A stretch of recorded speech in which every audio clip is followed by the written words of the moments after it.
This is Cheryl with Cheryl's Crafty Kitchen, and I'm also a Pampered Chef consultant.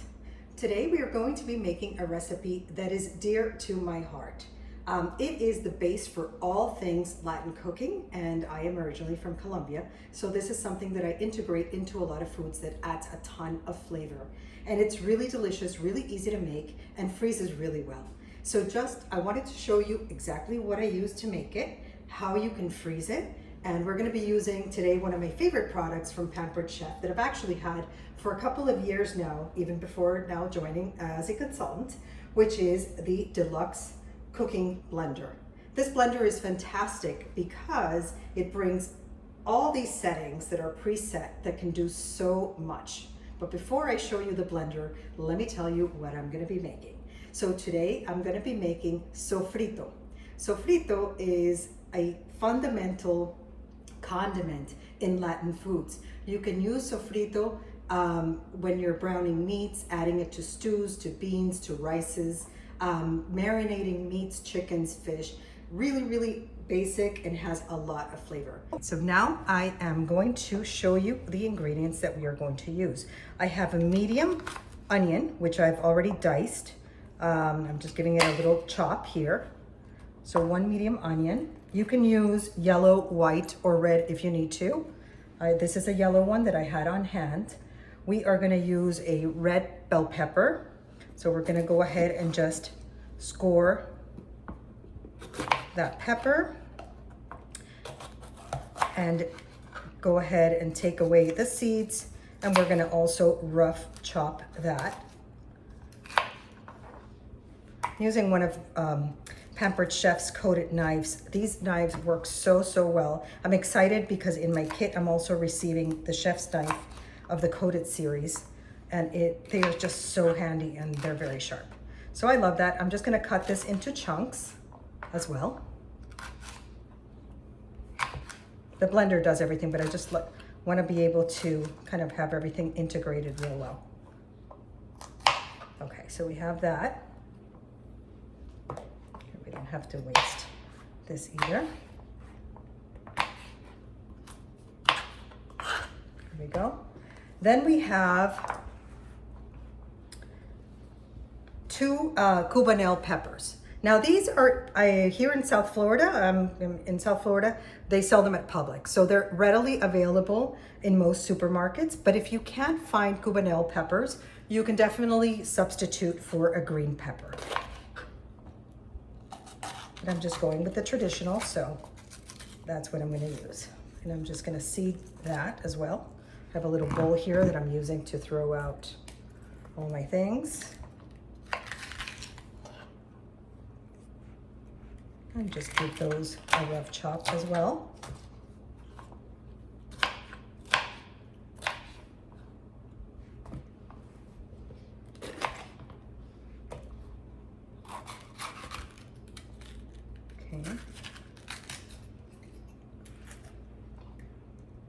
Take the membrane and the seeds out.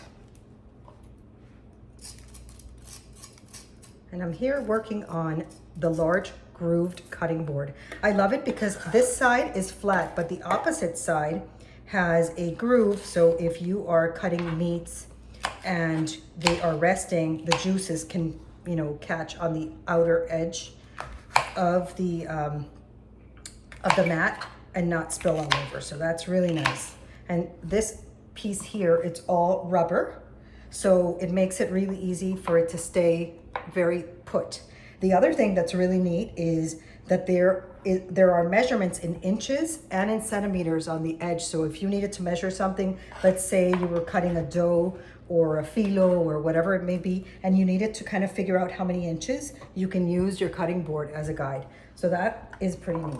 Okay, so now the next ingredient that we are going to be using is cilantro. So cilantro is one of those things I think polarizes people, but I love cilantro and use it in everything. This recipe is going to take a large chunk of cilantro. So I'm gonna start by opening up the blender right over here and just start putting these items in here so I can have a little more room on my cutting board. for the rest. Okay. So now with the cilantro, I've already washed it and dried it. All we're gonna do is we're gonna give this a rough chop, and we're actually gonna be using the stems and the leaves. The stems of cilantro actually have a lot of flavor. And because this is gonna, really do a great job of cutting everything pretty fine, you're not gonna have a problem of, the stems being chewy or weird. So that's all gonna be taken care of, and it's one less step for you to have to worry about. So I'm just gonna go ahead and add that cilantro in here. I may have to do, hold on a second, I may have to just take out, maybe I'll do 2 little batches in here because I seem to have a lot. So I'm just gonna take a little bit out,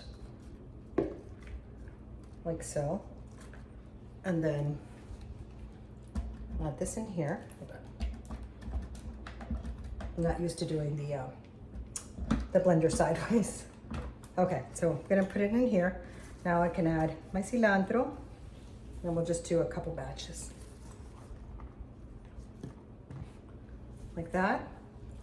And then the last ingredient, well, actually, no, there's 2 more ingredients, 3 more ingredients. The next ingredient that I'm gonna be using is called culantro. So culantro is part of the cilantro family, and sometimes you can find it, sometimes you can't. Here at Publix, they sell it. I just wanted to show you the packaging. It's, where they have the little fresh herbs that come in this kind of packaging.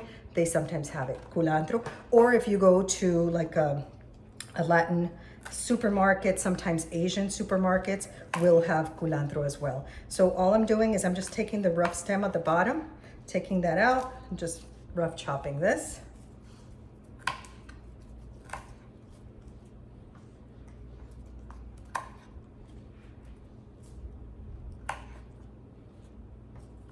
Then I'll put these with this batch over here.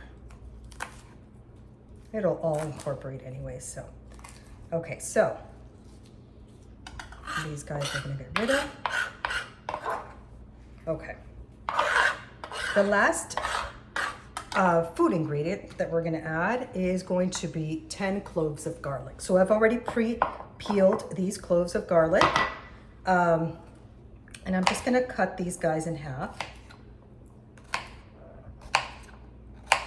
And it may seem like a lot of garlic, but at the same time, this is going to give you a lot of portions, so it's spread among those. So don't worry about it. I'm just gonna go ahead and add a whole bunch of garlic in here. And then the last thing we are going to add is going to be a tablespoon of extra virgin olive oil. And I'm using one of our measuring spoons. And I love these measuring spoons because they are flat on the bottom and they will be able to stand up even when you have them full. So I just put about half of it right now in there. Okay, and I also like the elongated shape because that way when you're trying to get into a jar that has a narrower mouth, you can do so. All right, so let's start this batch here. The first thing we're gonna do is put our lid. Hold on, make sure I have it right. Okay, so that will lock into place. And then we turn it on and we have this little wheel here that's going to let us select the different methods. So as I was saying, we can do smoothies, alternative milks being, your soy milk, your oat milk, any kind of thing like that you can make with this. Almond milk, you can grind, so you can make like peanut butter, nut butter, sunflower butter, whatever you like. There's a soup setting which actually heats, which is really nice. So if you roast vegetables or you want to do any kind of soup and you put it on the soup setting, it's going to warm up and keep the soup, make the soup piping hot. You don't even have to use a pot, which is really great. Heated puree, you can do that. You can make jams, you can make sauces, you can obviously make smoothies and anything like that. You can also control, it has a custom blend where you can control the setting. So if you don't want to use any of the preset settings, you can do that. And then the other great thing that you can do is it washes itself, which is the best part. So there's a heated wash setting. So when I'm done, all I have to do is fill it up with a little water, a couple of little squirts of like Dawn liquid soap, and put the heated wash setting, and we are clean and good to go. This top part does not go into the dishwasher because obviously there is the whole computer element of it. But because you have the heated wash, you can just then rinse it out and you're done. The lid, obviously, you can put into the dishwasher. The machine also comes with a tamper in case you need it, and this long, skinny, like silicone little spoon thing. Okay, so I turned it on. I'm gonna go ahead and do custom blend.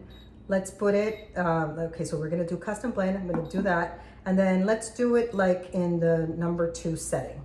Okay, and then you press, and it gets going. Because this is pretty dry, you know, it may take a little bit.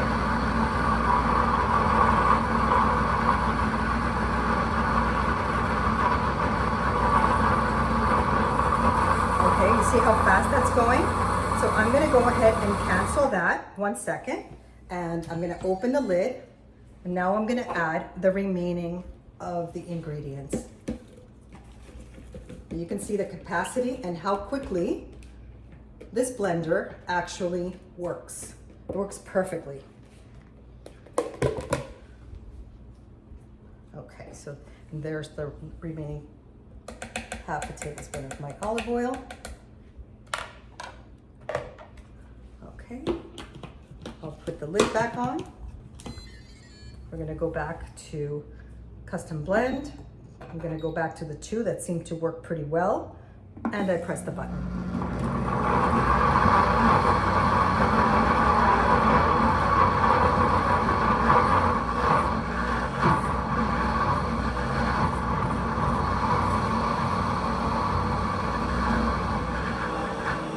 Okay, that's it. So now we are pretty much done. I'm just gonna open up, make sure that this looks like it. Oh yeah, oh, it smells so good. You can smell all the fresh herbs and the garlic and the pepper, delicious. Okay, perfect. So this is done. I'm gonna go ahead and turn the machine off. There's a button on the side, and we are going to just release our blender pitcher. Okay. Now, what I like to do, here, I'm gonna flip this over so it's clean on this side, and you can also see the groove part of the cutting board. I like to use, since I'm not gonna obviously use it all, you know, I only cook for a household right now of 2 and sometimes some guests. I don't need it all, but what I like to do is to put it into an ice cube tray, and then you freeze it, and then anytime you need it, you can just simply go ahead and use that. I'm gonna get a little spoon.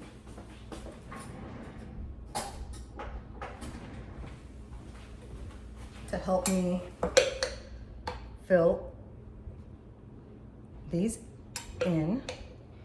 And these work really, really well. I would love to know, have you ever tried sofrito? Or is this something that you've heard of and you would like to try at home, and you see how easy it is to make? Now, I'm gonna keep some of it in a mason jar or a little airtight container so I can use it this week. It'll last about a week in your fridge, and it lasts about 6 months in your freezer. So I make this as soon as I'm done with the cubes. I make another batch, and it's good to go. But you can see how easy this is to prepare. Now, after this video, I'm going to be preparing a picadillo recipe, which is like a ground beef recipe that has all these flavorings, and you can make it with either beef or you can make it with turkey if you want a lighter version, which is actually what I'm going to be making. And I'm going to use some of this homemade sofrito in the recipe to add some extra flavor. I mean, what can be bad about this? Imagine like taking one of these. You can, even take them out when they're frozen and just drop them into your soup mixture. And you will see how delicious the flavor starts allowing. Now, one of the things that maybe you noticed is I didn't use any salt or any pepper. And the reason is because I am going to use this as the flavor, and then I can adjust the amount of salt or pepper that I want to use in whatever particular dish I'm making. Sometimes, I'm almost done with that. So now I have my nice batch that's gonna go in the freezer for other days. And I will then pour the little bit that I have left over, which will be a perfect portion for the week. It's also great if you want to marinate some chicken and make some shish kebabs, different things, or add it to your rice when you're cooking. Sometimes, I'm used to pretty flavorful rice, and sometimes I go places and the rice is pretty bland. So, okay, I think that is good. So I'm gonna go ahead and just cover this up, and this is gonna go into the freezer. And this, whatever I have left, I'm gonna go ahead and pour that into a mason jar, a little container, and we are good to go. So that is all I have for you today for a sofrito recipe. I hope that you enjoy it and you give it a try. Bye, thank you.